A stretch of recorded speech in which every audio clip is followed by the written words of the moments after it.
দর্শক, এত সব হাই ভোল্টেজ ম্যাচের মাঝে আলোচনার জন্য তো একজনকে দরকার। আমার সঙ্গে স্টুডিওতে রয়েছেন আমার সহকর্মী নিয়ন মোহাইমিন। নিয়ন, আপনি তো পার ব্রাজিলিয়ান সমর্থক, ইংল্যান্ডের জার্সি পরে আছেন। গতকালকে রাতটা নিশ্চয়ই আপনার জন্য অনেক কঠিন। না, রাত না, সকাল। সকাল, দুঃখিত, সকাল। হ্যাঁ, আজকে সকালটা ব্রাজিল ফ্যানদের জন্য একটু কঠিন। হ্যাঁ, তবে ভালো ফুটবল দেখতে চাইলে দুর্দান্ত একটা ম্যাচ হয়েছে। কিন্তু ওই যে আপনার সঙ্গে আমার কথা হচ্ছিল, মানে ম্যাচের একটা কালো দাগ মনে হয় পুরো ম্যাচটাকে আসলে এখন প্রশ্নের মুখে ফেলেছে। সম্ভবত ওই ফাউলটার কথা বলছেন, যেটা নিয়ে আমরা দেখলাম যে অনেক আলোচনা হচ্ছে, বিশেষ করে ESPN এর যে সেই ফুটবল পণ্ডিত, তার ডিসকাশনটা কিন্তু আসলে টক অফ দ্য টাউন। দুজনই সাবেক ফুটবলার, দুজন দুটো দেশকে প্রতিনিধিত্ব করেছেন এবং দুজনই খুব সুন্দর করে একটা জিনিস বুঝিয়ে দিয়েছেন। দেখেন, ফুটবল আর ক্রিকেটের মধ্যে একটা বেসিক তফাৎ হচ্ছে কি, ফুটবলের রুলসগুলো খুব সুচারুভাবে লেখা আছে। আপনি ওই রুলসের বাইরে কোনো কিছু করবেন না, মানে এখানে ইম্প্রোভাইজ করবার কোনো জায়গা নেই। এখানে একদম পরিষ্কার বলা আছে, পেছন থেকে ট্যাকেল করলে আপনার হাঁটু থেকে আপনার গোড়ালি পর্যন্ত আপনার ডেঞ্জার জোন, ওই ডেঞ্জার জোনে পেছন থেকে ট্যাকেল করলে কি হবে। আমি জানি মেসিকে রেড কার্ড দিলে এই মুহূর্তে ওয়ার্ল্ড কাপের রং হারাবে, এটা বাস্তবতা। মানে আমরা যত এই যে ক্রিকেটে ICC আর ইন্ডিয়াকে নিয়ে চিল্লাচিল্লি করি না কেন, আমরা জানি দিন শেষে ফিফাও আসলে স্পন্সরদের কাছে বন্দী, এখানে আসলে কারোরই কিছু করার নেই। কিন্তু অন্তত একটা হলুদ কার্ড তো পাওয়া যেত ডেফিনেটলি। এবং আমরা তেমনটাই দেখলাম, যিনি কোচ ছিলেন সিমন মার্চিনিয়াক, তিনি আসলে 2022 বিশ্বকাপ ফাইনাল পরিচালনা করেছিলেন। অনেকেই তার দিকে আঙুল তুলছে, তবে যেমনটা বেসিক রুলস বলে আপনাকে, এখানে তো আসলে VAR এর দায়টাও বেশি, কারণ VAR তখন ইন্টারভেন করে না এখানে, এবং তারা দেখতেও চায়নি আসলে। এটা আসলে একটাই কথা, VAR এ যদি আপনি যেতেন, আপনি দেখতেন এটা ক্লিয়ার রেড কার্ড অফেন্স। তখন যদি আপনি রেড কার্ড না দিয়ে তখন ইয়েলো কার্ড দিতেন, তখন আলোচনাটা আরো বেশি হতো, তখন সমালোচনাটা অনেক বেশি হতো।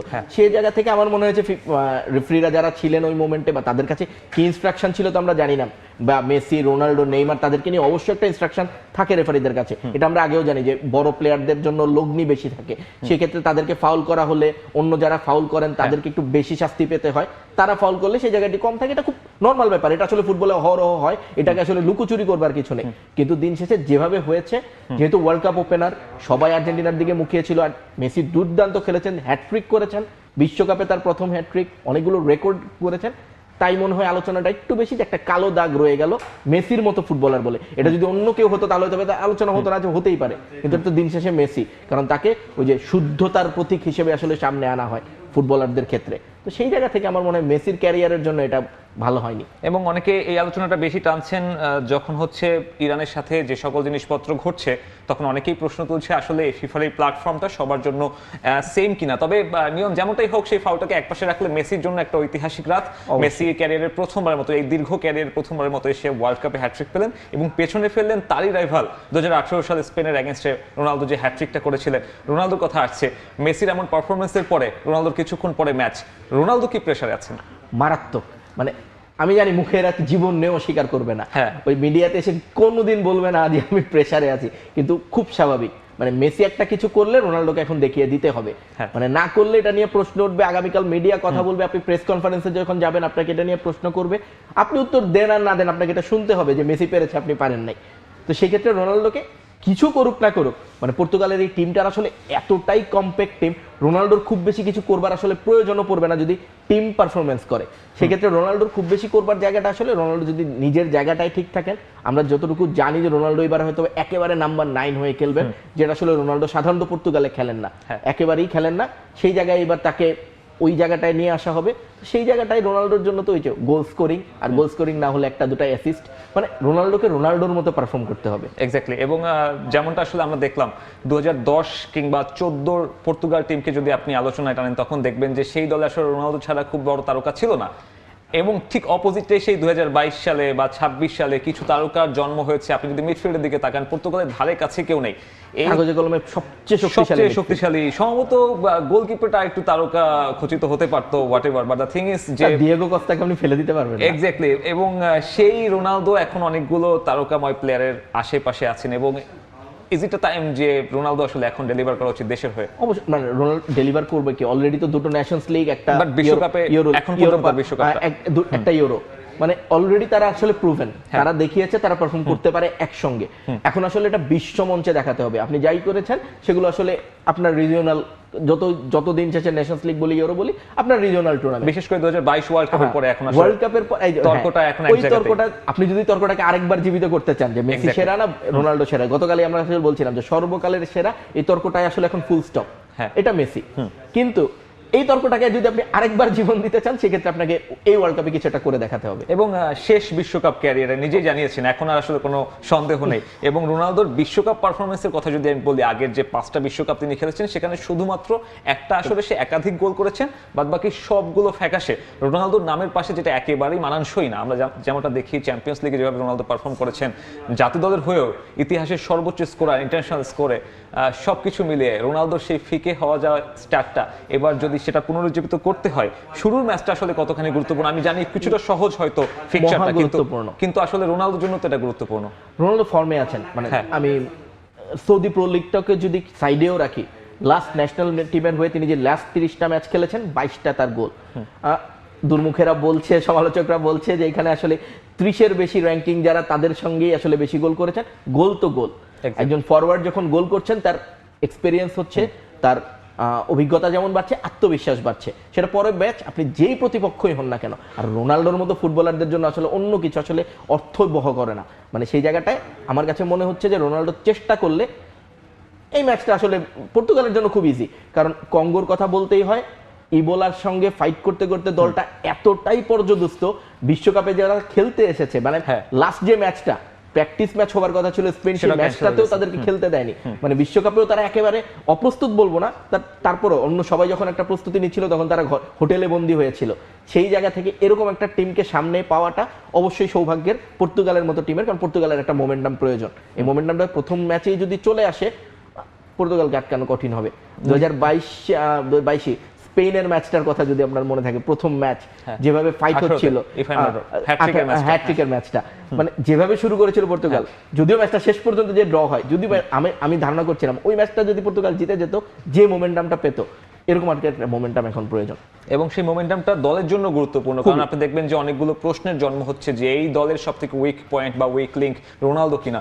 রোনালদোর জন্য আসলে আরেকটা কারণে এই ম্যাচটা কিছুটা সহজ হতে পারে।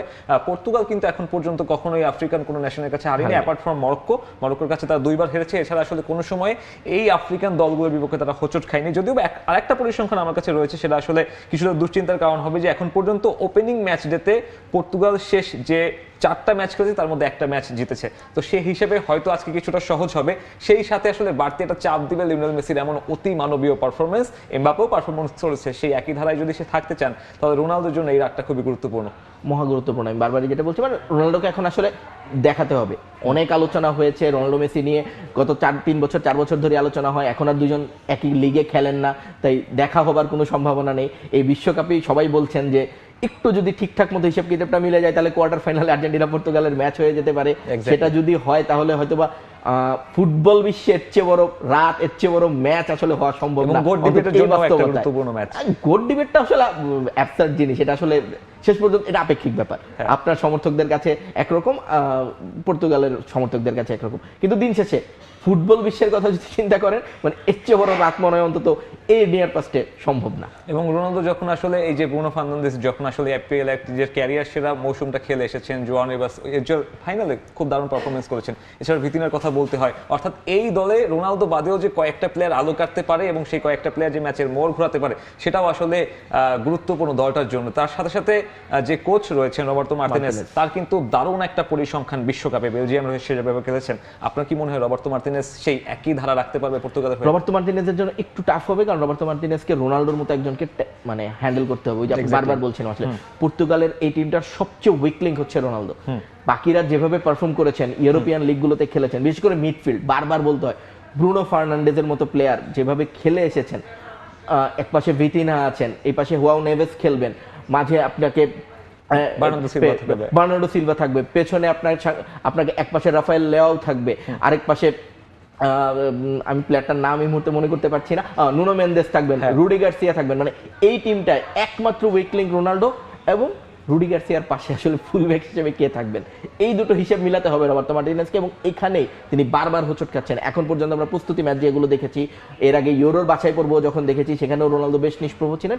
এই জায়গাগুলো একটু ফাইন টিউন করতে হবে, দলের সঙ্গে আসলে রোনালদোকে প্যাচ আপটা করাতে হবে। রোনালদো বয়সের কারণে হোক, ইনজুরি কনসার্নের কারণে হোক, আমরা দেখেছি যে ম্যাচগুলোতে আসলে সেইভাবে সেই গুরুত্ব দিয়ে বা সেই টেম্পারমেন্ট নিয়ে তিনি আসলে খেলেননি। এই লাস্ট কিছুদিন ধরে। তো সেই জায়গাটা থেকে সেই জায়গাটা তাকেও তো ব্যাক করাতে হবে, অবশ্যই। দিন শেষে ফুটবলার তো। নিয়ন, এই তো আমরা কথা বলছিলাম কাগজে কলমের কথা, আসলে পর্তুগালে এই মুহূর্তে আবহাওয়াটা কেমন? তাদের দেশেও তো আসলে ফুটবল বিশ্বকাপের উন্মাদনা রয়েছেন, আমাদের একজন প্রতিনিধি রয়েছেন সেখানে, সেই প্রতিনিধির সঙ্গে আমরা সংযুক্ত হব, সেখানকার আবহাওয়াটা জানতে চাইবো। আসলে পর্তুগালে এই মুহূর্তে কেমন অবস্থা, দর্শকদের মাঝে কি উন্মাদনা, কিংবা সেখানে সামগ্রিক পরিবেশ, যদি আমাদের সেই প্রতিনিধিকে যুক্ত করা যায়।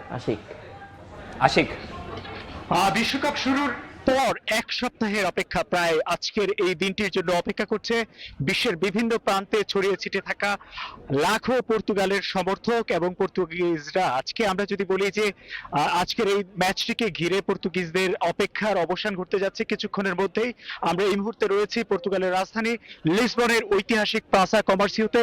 এখানেই কিন্তু পর্তুগালের ম্যাচগুলো দেখানোর ব্যবস্থা শহর কর্তৃপক্ষ করেছে। এখানেই কিছুক্ষণ পর আমরা কানায় কানায় ভরে যাবে এই জায়গাটি, এবং এখানে পর্তুগালের সমর্থকরা এসে জড়ো হবেন তাদের আজকের বিশ্বকাপের প্রথম ম্যাচটি উপভোগ করার জন্য। অর্থাৎ টেক্সাসের আর্লিংটনের এই ম্যাচটিকে ঘিরে কিন্তু পর্তুগিজদের অপেক্ষা এতদিন ছিল, আজকে সেই অপেক্ষার পালা শেষ হতে যাচ্ছে এবং মাঠে নামতে যাচ্ছে ক্রিস্টিয়ানো রোনালদোর দল। এবং এই দলটিকে ঘিরে কিন্তু পর্তুগিজদের ব্যাপক আগ্রহ এবং তাদের বিশ্বাস এবার যে দলটি নিয়ে পর্তুগাল বিশ্বকাপ খেলছে তাদের নিঃসন্দেহে বিশ্বকাপ জয়ের সক্ষমতা রয়েছে, এবং তারা তাদের সর্বোচ্চ দিতে পারলে তারা কিন্তু এবার এই বিশ্বকাপটি জয় করে পর্তুগালে নিয়ে আসতে পারবে। এবং পর্তুগিজরা আশা করে যে ক্রিস্টিয়ানো রোনালদো, জোয়াও নেভেজরা বা যারা রয়েছেন এই পুরো টিমে, তারা কিন্তু প্রত্যেকেই বিশ্বকাপ জয়ের ক্ষমতা রাখেন, এবং তারা তাদের সেরা খেলাটা উপহার দিতে পারলে এইবার এই বিশ্বকাপ তাদের হতে পারে।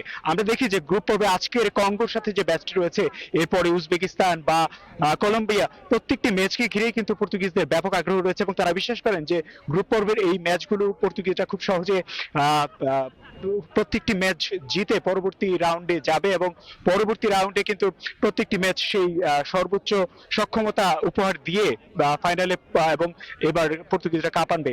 ইতিপূর্বে যে পারফরমেন্স পর্তুগিজদের, সেই পারফরমেন্সও বলে কিন্তু এবারে বিশ্বকাপটি বিশেষ, এবং এই বিশ্বকাপ এই দলের বিশ্বকাপ জয়ের সক্ষমতা রয়েছে। তো সবকিছু মিলিয়ে আমরা যদি বলি যে আর কিছুক্ষণ অপেক্ষা, লাখো পর্তুগিজ সমর্থকরা অপেক্ষা করছেন এই ম্যাচটিকে ঘিরে, তাদের প্রত্যাশা আজকে জয় ছিনিয়ে আনবে পর্তুগাল। সহকর্মী আশিক যুক্ত হয়েছিলেন পর্তুগালের লিসবন থেকে, জানাচ্ছিলেন বিশ্বকাপের আগে সেখানকার সব আবহাওয়া দেখছেন খেলার সময়। সঙ্গে থাকুন, আবারও স্বাগত খেলার সময়। আবারও আলোচনায় ফিরবো নিয়ন, আরও একটা match England Croatia, one of the most high voltage match বলা যাবে, প্রথম বিগ ম্যাচ। এবং সেখানে আসলে টমাস টুকেল কিন্তু অলরেডি চাপে রয়েছেন, বেশ কিছু প্লেয়ারকে সে স্কোয়াডে অন্তর্ভুক্ত করেননি। আপনার কাছে কি মনে হয়, ইংল্যান্ড এই ম্যাচে যদি কোনোভাবে পয়েন্ট হারায় সমালোচনা কি বেশি বাড়বে? আমি চাই পয়েন্ট হারাক, মানে রিয়াল মাদ্রিদের একনিষ্ঠ ভক্ত হিসেবে আজকে আমার পুরো সাপোর্ট মদ্রিচের জন্য। মানে মদ্রিচের একটা ভালো কিছু আমরা দেখতে চাই। ফাইনালটা 18-তে হয় নাই, পরে 22-এও খুব বেশি হয় নাই, কিন্তু তারপরেও মানে ক্রোয়েশিয়া কি তাদের সেই গোল্ডেন জেনারেশনটাকে পেছনে ফেলেছে? ক্রোয়েশিয়া সেই জেনারেশন আসলে নাই, ক্রোয়েশিয়ার সেই অবস্থায়ও এখন আর নাই। ক্রোয়েশিয়া হয়তো বা ধারণা করছি রাউন্ড অফ 32 যদি ক্রস করতে পারে কোয়ার্টার ফাইনালের পরে, আমার মনে হয় না ক্রোয়েশিয়ার এখন যে শক্তিমত্তা তাতে ক্রোয়েশিয়া খুব বেশি দূর যাবে। ইংল্যান্ড তার তুলনায় অনেক ভালো, কিন্তু ওই যে সমর্থকের মন তো একটু একটা ব্যাপার কাজ করে। সেই জায়গা থেকে আমি চাইবো মদ্রিচ কিছু একটা করুক, মানে এই মানুষটার জন্য আসলে কিছু একটা প্রয়োজন এই ওয়ার্ল্ড কাপে, যেহেতু তিনি এটা তারও শেষ ওয়ার্ল্ড কাপ, বিদায় বেলাটা যেন একেবারে বিয়োগাত্মক না হয়। এবং যে দল নিয়ে আসলে সে যেভাবে যত অর্জন করেছে সেটাই হয়তো তাকে এরই মধ্যে আসলে ইতিহাসের পাতায় রাখবে। তবে ইংল্যান্ডের জন্য যে 60 বছরের অপেক্ষা, সেই 60 বছরের অপেক্ষা কি এবার শেষ হবার কোনো সম্ভাবনা দেখছেন? মানে এবার কি ইংল্যান্ড ফেভারিটটা আসলে আপেক্ষিক। আমার কাছে ইংল্যান্ড টিমটাকে কাগজে কলমে খুব বেশি ভালো মনে হচ্ছে না, কারণ ওই প্লেয়ারগুলোকে যখন নেননি, থমাস টুকেলের নিজের কিছু ব্যাখ্যা ছিল, ব্যাখ্যাগুলো ফুটবলীয় জায়গা থেকে যদি চিন্তা করেন একেবারে পারফেক্ট। বাট ওই যে বিশ্বকাপ আসলে সবসময় ফুটবলীয় ব্যাখ্যা, কাগজ কলম এগুলো দিয়ে হয় না বলেই আসলে কিন্তু নেইমারের মতো ফুটবলারকে ইনজুরিতে আমি পাবো না জেনেও ব্রাজিল দল রাখে। তার কারণ ওই যে বিশ্বকাপের প্রেশার, বিশ্বকাপের চাপ, বড় টুর্নামেন্টের কিছু চাহিদা আছে।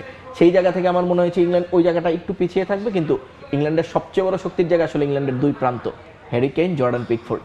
এই দুইজন যদি তাদের জায়গা থেকে বেস্ট পারফর্ম করে, আমার মনে হয় না ইংল্যান্ডের খুব বেশি মানে পরের রাউন্ডগুলোতে উত্তরে যেতে খুব বেশি সমস্যা হবে। আপনাকে অসংখ্য ধন্যবাদ। দর্শক, আলোচনা করছিলাম রাতের আরেকটা high voltage match England Croatia নিয়ে।